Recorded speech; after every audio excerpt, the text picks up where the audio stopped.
To achieve your body's physical optimum performance on the volleyball court, Mesros contends one way to achieve this is by doing games analysis. It quotes, "Games analysis is a method of gathering data about the performance of an individual athlete or team to identify areas of strengths and weaknesses and target training to ensure it is effective." All in all, I did not reap the best results I could have out of my mesocycline training programs due to my level of understanding of volleyball. Various games analysis was used in this unit to deeply evaluate our gameplay and have been implemented into training programs to assist in my chosen volleyball position. Although my ability to play and read gameplay has improved, seen through factors such as statistical analysis, sports psychology, Figaro's framework, and the Fitz and Posner model. Once these factors has been implemented, there was great improvement in the quality of play, not just for myself but for my teammates as well. In order to choose a position in my team that would suit my body type and attributes, statistical analysis was an important tool that was utilised. The three types of games analysis include observation plus statistical recording, and video evidence plus statistical recording. Observation analysis wasn't used as much as it is the least effective way to analyse gameplay, as it can leave people who get benched or dropped feeling cheated, as it is a biased method. Observational and statistical recording was a great way of allowing for a hard copy to be proved to be not only the best but most effective way of analysing my gameplay. During the first couple of weeks, we gathered data referring to our good and bad sets, passes, hits, and blocks. This gave me a data bank of hard evidence, and I was able to choose the position that I am personally most effective in. Furthermore, the entire class applied this method combined with video evidence and statistical recordings, which its concepts and inner workings will be explored at later depth. Therefore, due to the three tools that and analyze techniques utilised, it proves for consistent analysis of our ability and how we performed in volleyball, eliminating any potential personal bias. As seen, my stat sheet outlines how well I did in the beginning of the term. It shows that I could hit, block, and set at similar standards, but my passing was very average. This outlines the reason why I've chosen the position of a middle, as I am able to block and hit quite well. As previously mentioned, video evidence and statistical recording is another important way that I analyse my position in volleyball, as well as aid in my decision of my position. This technique proved to be not only the best but most effective way of analysing my gameplay. I used the multiple videos of our gameplay to fill out a GPAI sheet at the beginning and end of the term to evaluate which and calculate if the position I chose best fit me.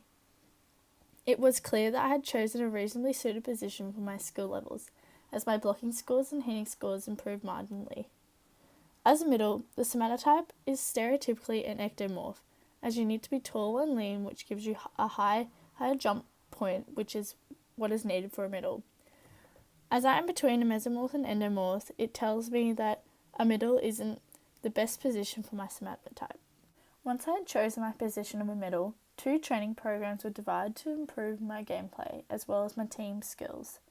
By creating these 2 training programs and delivering them to my teammates, it not only improved my skill for the game of volleyball, but also my understanding on how the game flowed, as I am still new to the game.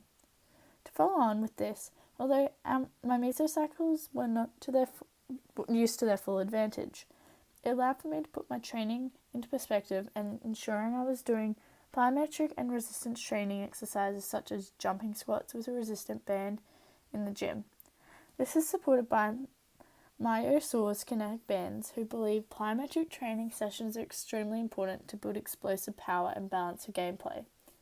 In addition to this, I did cross-training to allow for my body to be strengthened in other parts other than the muscles I use for volleyball, such as my calves, quadriceps, hamstrings, and glutes. Although my mesocycle was not as effective as it could have been, since I have been doing 4 sessions of cross-training a week, as well as no rest days.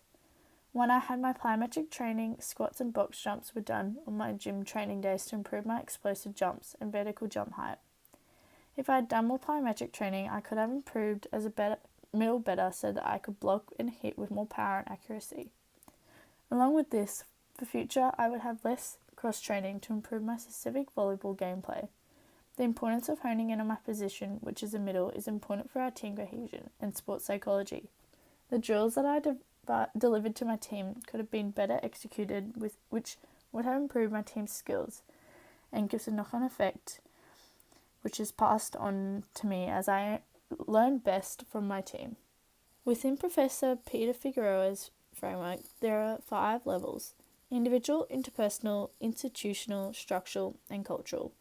Research conducted by Mesdros contends that the individual level of Figueroa's framework is involved with our own attitudes, values, and beliefs, particularly those related to stereotypes and prejudice. This level of the framework has allowed for me to think critically about my perceptions of the exercise. There are 3 different stages of learning. Cognitive, meaning someone who is in the initial stages of motor learning.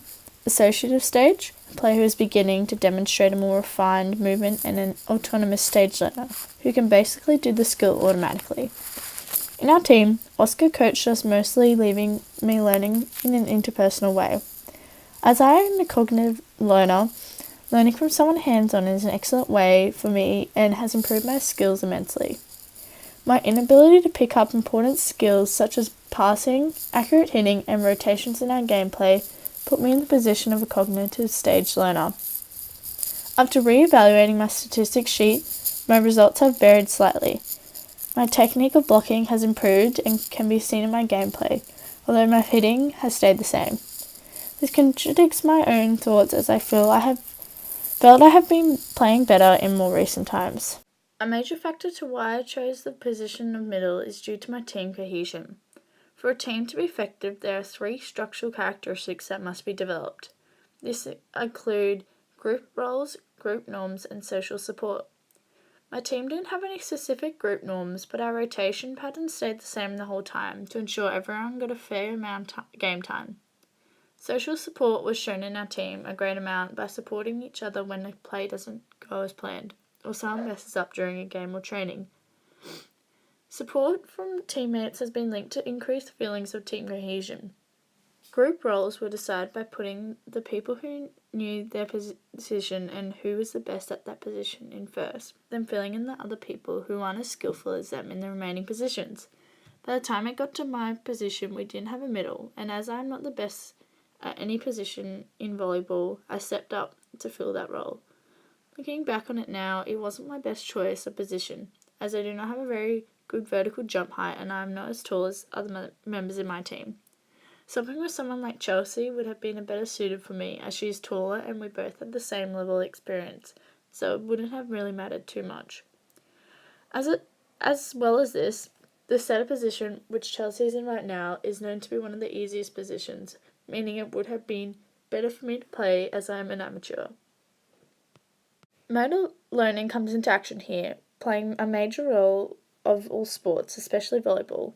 In previous years, I have played a lot of tennis, giving me an advantage as the movement of serving in tennis is similar to a serve in volleyball, as well as a hit. When comparing the 2 teams, we both seem to have equally matched skill abilities, although it can be seen that my team makes more mistakes that could have been fixed, more by talking and communicating to avoid it. Throughout the course of this term, I've come across that the middle position is not the best position for me. In future, choosing a new position because of my plyometric fitness, phenotype, my height and my build will benefit not only myself but my teammates. I did not train enough in the gym during resistance training, therefore not improving my fitness for a middle in volleyball.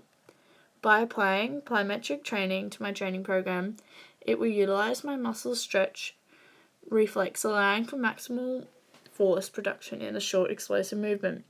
A better position for me would be a setter, as my statistics I had better sets and passes and hits. Although, as my team needed middle, I had to play that. With a better training program and mesocycle, yes, I might have been able to become a better middle, although it is not naturally a good position for me. My somatotype has given me a disadvantage in my role in the volleyball team, as I do not fit the somatotype of a middle blocker. Final recommendation for the future would be that I join a social or club volleyball team to improve my understanding and skill of the game of volleyball, although it would not be as beneficial as joining a gym to train more plyometric and explosive activities, as these are the major factors I need to improve. As my position as a middle on court, I have progressed from a cognitive learner to an associative learner. This is achieved through diligent training with my teammates through drills which were accomplished by every single individual in the team, irrespective of their position. However, my mesocycle was not fully successful in helping me achieve a higher standard of skill and fitness. Although from learning from other teammates, I was able to pick up valuable skills to improve my skills in volleyball. If it was to be done again, I personally need more rest days, more skill-specific training for volleyball, and plyometric training to reach my maximum potential.